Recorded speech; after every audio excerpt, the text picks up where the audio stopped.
What if I told you that just over that tree line is one of the most mysterious communities in America? You've probably heard of the Amish, but what about the Mennonites?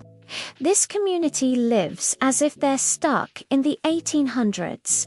They don't believe in high school or college, live completely off their land, and have banned the internet.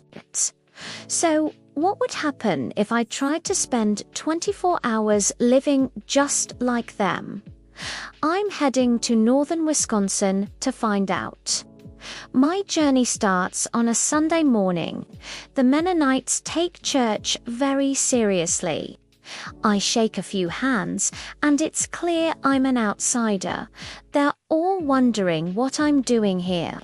But the minister, Joel, graciously invites me to join their mass. The first thing you notice is that men and women are separated. It's one of the many ways they organize their society and define their roles, based on their strict interpretation of the Bible. The choir's singing was beautiful, and it was a powerful, different kind of experience. After Mass, Joel gives me a tour of the only school in the community, which stops after 8th grade. He explains, "We don't generally do college. There's a lot of downsides. Especially if you're interested in serving the Lord and living out the Bible." The Mennonites trace their roots back to the Protestant Reformation in Europe. They followed a man named Mennonites who disagreed with other reformers on issues like infant baptism. Facing persecution, they fled to America and formed these tight-knit communities to preserve their beliefs and way of life. Then something amazing happened. A family invited me into their home for lunch. The first thing you notice inside is the sheer number of shoes and toothbrushes, a clear sign of a big family. And when I say big, I mean it. My host's parents have 15 children and 135 grandchildren. That's right, 135. I asked him if he knew all his first cousins' names. He said, "Not quite, but close." It's incredible. The house is bustling with life, with kids and family everywhere. At one point, they had 40 people sleeping over in one night. I also got a peek into their pantry. The shelves were packed with canned goods. His wife cans and freezes enough food to last their family the entire year. It's an immense amount of work, but it shows just how self-sufficient they are. Before we eat, we all join hands for prayer. The meal is delicious home-cooked chicken, fresh vegetables, all made from scratch. It feels a little strange sitting at their table, for them and for me, but they are incredibly kind and eager to teach me about their faith.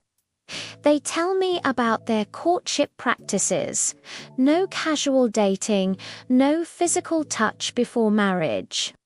Courtship is a serious period of about a year, where a couple discusses their goals and ideals to see if their union is God's will. Marriage is for life, one man and one woman. They also speak about the battle against the flesh, the constant struggle against temptations like selfishness and greed. They have a zero-tolerance policy for things like pornography. If someone won't give it up, they are removed from the community. It's a strict but clear moral code. After lunch, the kids show me the slaughterhouse. It's deer hunting season for youths 15 and under. Last year, they processed 750 deer here. The kids start working at a young age, learning practical skills. They enjoy working more than sitting around, and it shows.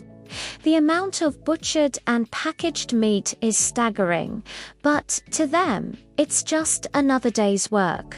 It's pretty incredible to see. As the sun begins to set, I reconnect with Joel for a tour of the town. We drive past small family businesses and farms.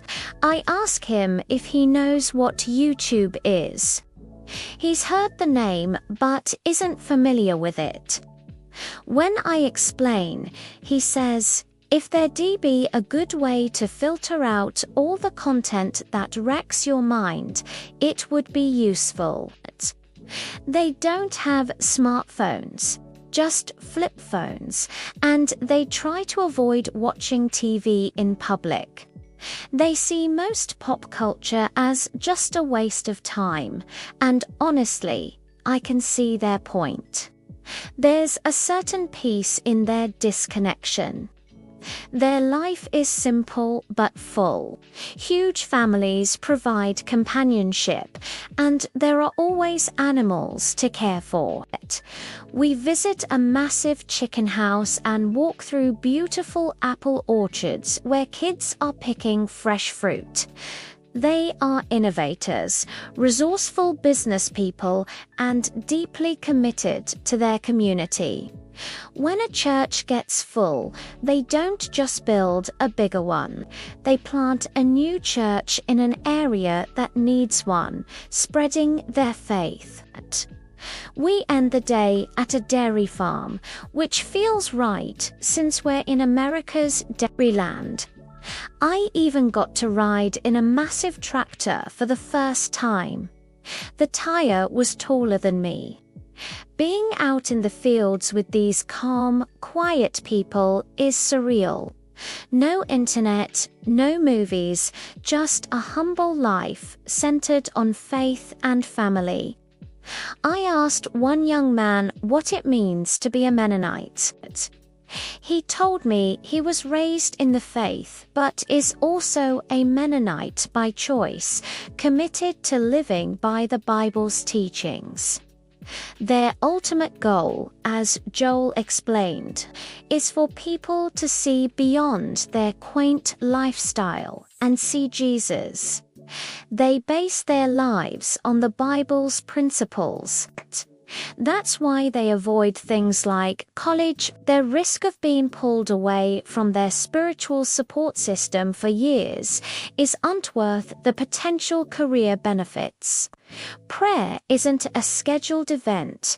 It's a constant attitude of worship throughout the day, trying to keep their minds filled with good things.